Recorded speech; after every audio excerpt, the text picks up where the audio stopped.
রিমঝিমে ধরাতে চাই মন হারাতে, এই ভালোবাসাতে আমাকে ভাসাতে।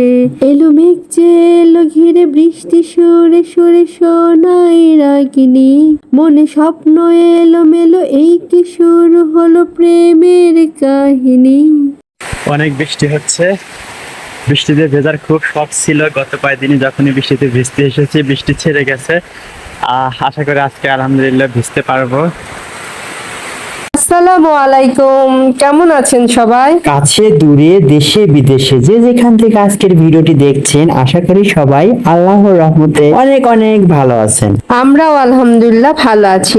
আরেকটি নতুন ডেইলি লাইফ ব্লগে সবাইকে স্বাগত জানাচ্ছি। আশা করি ভিডিওটি আপনাদের কাছে অনেক বেশি ভালো লাগবে, আর ভিডিওর শুরুতে ছোট্ট করে একটা লাইক দিয়ে ভিডিওটি কন্টিনিউ করবেন। বৃষ্টির সাথে অভিমান করেছিলাম, বৃষ্টি হয়তো সেটা বুঝতে পেরেছে, তাই এবার আমাকে কিন্তু আর নিরাশ করেনি, সে আমাকে ভেজার সুযোগ করে দিয়েছে। আর এই তো বৃষ্টিতে ভিজছিলাম, আসলে হঠাৎ করেই বৃষ্টি শুরু হয়ে গেল এবং আমিও ফিরেছিলাম, চলে আসলাম বৃষ্টিতে ভিজতে। আলহামদুলিল্লাহ অনেক ভালো লাগছে বৃষ্টিতে ভিজতে। আর বৃষ্টির সময় কিন্তু আল্লাহ তাআলা নাকি সব রকম দোয়া কবুল করে, তাই বৃষ্টিতে ভিজছিলাম আর অনেক প্রার্থনা করছিলাম। এই লকডাউনের মধ্যে আসলে কোনো কিছু করার ছিল না, আর নিজেকে যেন সেই শৈশবে ফিরিয়ে নিয়ে গিয়েছিলাম। এই অত্যাধুনিকতার কোনো ছোঁয়া ছিল না, না ছিল ইন্টারনেট, না ছিল টেলিভিশন, কোনো কিছুই ছিল না। শুধু বাসায় ফ্যামিলি ছিল, বাচ্চা ছিল, আর ওদেরকে নিয়েই দিব্যি যেরকম সেই আমার শৈশবটা কেটেছে, যেন আমি সেই আমার শৈশবে ফিরে গিয়েছিলাম। যখন আমি বাচ্চাদের মতো করে খেলাধুলা করতাম, সেই আমি আমার বাচ্চাটার সাথে খেলাধুলা করছি।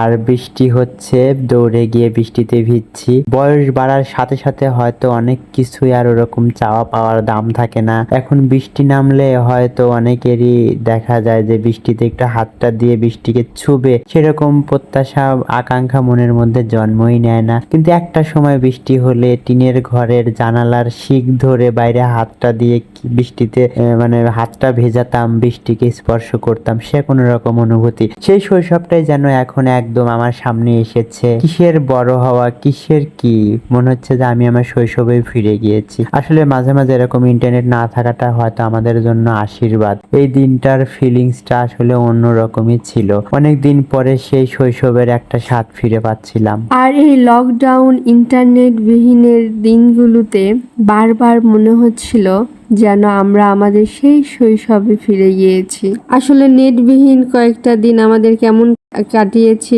সেগুলো আপনাদের সাথে একটু একটু করে শেয়ার করেছি। আর ঝুম বৃষ্টি হচ্ছিল, তাফসিরের বাবা এক দৌড়ে ছাদে গিয়েছে, আর আমি অনেক খোঁজাখুঁজির পর যখন তাকে খুঁজে পাচ্ছিলাম না, আমি ভেবে নিয়েছি সে ছাদে হয়তো বৃষ্টিতে ভিজছে। তার এই বৃষ্টিতে ভেজা দেখে আমিও আমার মানে শৈশবকে অনেক বেশি মিস করছিলাম। আমার যদিও বা কোল্ড অ্যালার্জির অনেক বেশি প্রবলেম হয়, কিন্তু তার এই মানে আনন্দ, লাফালাফি, বৃষ্টিতে ভেজা আনন্দ দেখে আমি আর নিজেকে মানে কন্ট্রোল করতে পারিনি। তাই তার সাথে আমিও একটু হলেও মানে ভিজেছি, যদিও বা তখন বৃষ্টির পরিমাণটা অনেক কম ছিল, কিন্তু আমার তখন মনে হচ্ছিল একটু ঝুম বৃষ্টি হলে কেন জানি আমার কাছে অনেক বেশি ভালো লাগতো।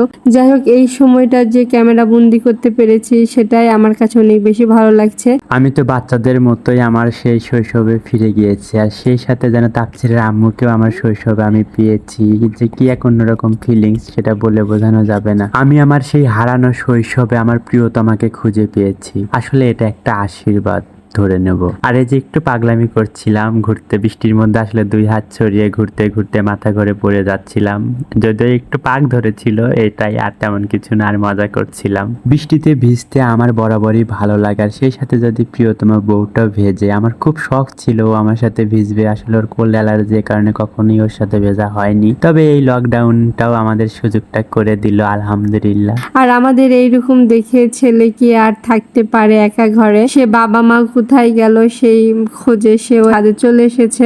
আমরা একবার তাফসিরকে বাধা দিতে চেয়েছি, আবার দিতে গিয়ে বলেছি ঠিক আছে সবাই মিলেই একটু আনন্দ করি, এই খারাপ সময়টাতে আসলে একটু ভালো সময়ও কাটানো দরকার। তো যেহেতু ছাদেও একটু মানে রিস্ক ছিল, তারপরেও আমরা কেয়ারফুলি সবাই মিলেই একটু একটু পানিতে নাচানাচি করেছি। আর এই সময়টা আসলে বৃষ্টি ছিলই না, বৃষ্টি থেমে গিয়েছিল, এই কারণে তাপসিরকে অ্যালাউ করেছি। ছোট বাচ্চা বৃষ্টিতে ভিজলে জ্বর এসে যাবে, তো তারপরে ও অনেক বেশি মজা করেছিল। আলহামদুলিল্লাহ ছাদে একসাথে সবাই একটু আনন্দ করে নিচে এসেছি। আর ঠান্ডা ঠান্ডা পরিবেশে বৃষ্টিময় এই দিনে বউয়ের হাতের মজার লাল চা কিন্তু জমে যায়। চায়ের কালারটা যতটা সুন্দর এসেছিল ঠিক ততটাই যেন আমাদের প্রেমের কালারটা জমে গিয়েছিল। দুজন মিলে বারান্দাতে বসে বৃষ্টি মুখো দিনে বৃষ্টির শব্দ শুনতে শুনতে চায়ের কাপে চুমুক দেওয়া, অন্যরকম একটা শব্দের মাত্রা বাড়িয়ে দেওয়া। আমরা যখন চা খাচ্ছিলাম তখন তাপসির ঘুমাচ্ছিল, আর সেই সুযোগে একটু চুটিয়ে প্রেমও করে নিলাম। তাপসির ঘুম থেকে ওঠার পরে আবার আমরা একটু বাইরে বের হলাম। আসলে বাইরে বের হওয়া বলতে বাসার আশেপাশেই, এর বাইরে তো আর কোথাও যাওয়ার সুযোগ নাই। আর আমাদের বাসার এই পাশটা অনেক সুন্দর, পুকুর আছে, পুকুরের পাড়ে ঘেঁষে যেতে অনেক ভালো লাগে। আসলে আমরা তো রাজবাড়ী সদরে থাকি, তবে শহরের মধ্যেও যেন এক খণ্ড গ্রাম, এটাও কিন্তু অন্যরকম একটা সুন্দর জিনিস। আমার ভালোই লাগে, এক পাশে শহর এক পাশে গ্রাম, মাঝখানে আমরা, অনেক সুন্দর না? তো বিকেলের এই টাইমটাতে একটু বাইরে হাঁটাহাঁটি করলে খারাপ লাগে না। তো চেষ্টা করি একটু যখন সময় পাই তখন একটু বের হই, তাপসিরকে নিয়ে একটু হাঁটাহাঁটি করি, ও একটু দৌড়াদৌড়ি করে। তবে আরেকটা জিনিস যেটা, তাপসিরকে নিয়ে বাইরে গিয়ে হাঁটাতে চাইলে সে এত অলস, বলে বাবা আমার পা ব্যথা করছে, কোলে নাও। যদিও জিনিসটা যখনই সে বলে আমি আর তাপসিরের আম্মু খুব হাসাহাসি করি। একটা ছোট বাচ্চা, তার মাথায় এতটা বুদ্ধি কিভাবে আসে? হাঁটার আগেই সে বলে তার পা ব্যথা। তবে এই দিন সে ইচ্ছা করে হাঁটছিল, অনেক আনন্দ পাচ্ছিল বাবা মাকে এভাবে একসাথে কাছে পেয়ে, ভালোই লাগছিল ওর। যারা যারা এতক্ষণ পর্যন্ত আমাদের ভিডিওর সাথে আছেন কিন্তু একটা লাইক দিতে ভুলে গিয়েছেন, প্লিজ ছোট্ট করে একটা লাইক দিবেন। আর যারা আমাদের চ্যানেলটা আজকে নতুন দেখছেন, প্লিজ ভিডিওর কোনো অংশ যদি ভালো লেগে থাকে তাহলে আমাদের চ্যানেলটা সাবস্ক্রাইব করে বন্ধু হয়ে আমাদের পাশে থেকে যেতে পারেন। আজকের ভিডিওটি এখানেই শেষ করছি। তো যে যেখানে থাকুন প্রিয়জনদের সাথে নিয়ে ভালো থাকুন, সুস্থ থাকুন। আর আজকের ভিডিওটি কেমন লাগলো অবশ্যই আমাদের কমেন্ট করে জানাতে ভুলবেন না। সবাই ভালো থাকবেন। থ্যাংকস ফর ওয়াচিং এন্ড আসসালামু আলাইকুম।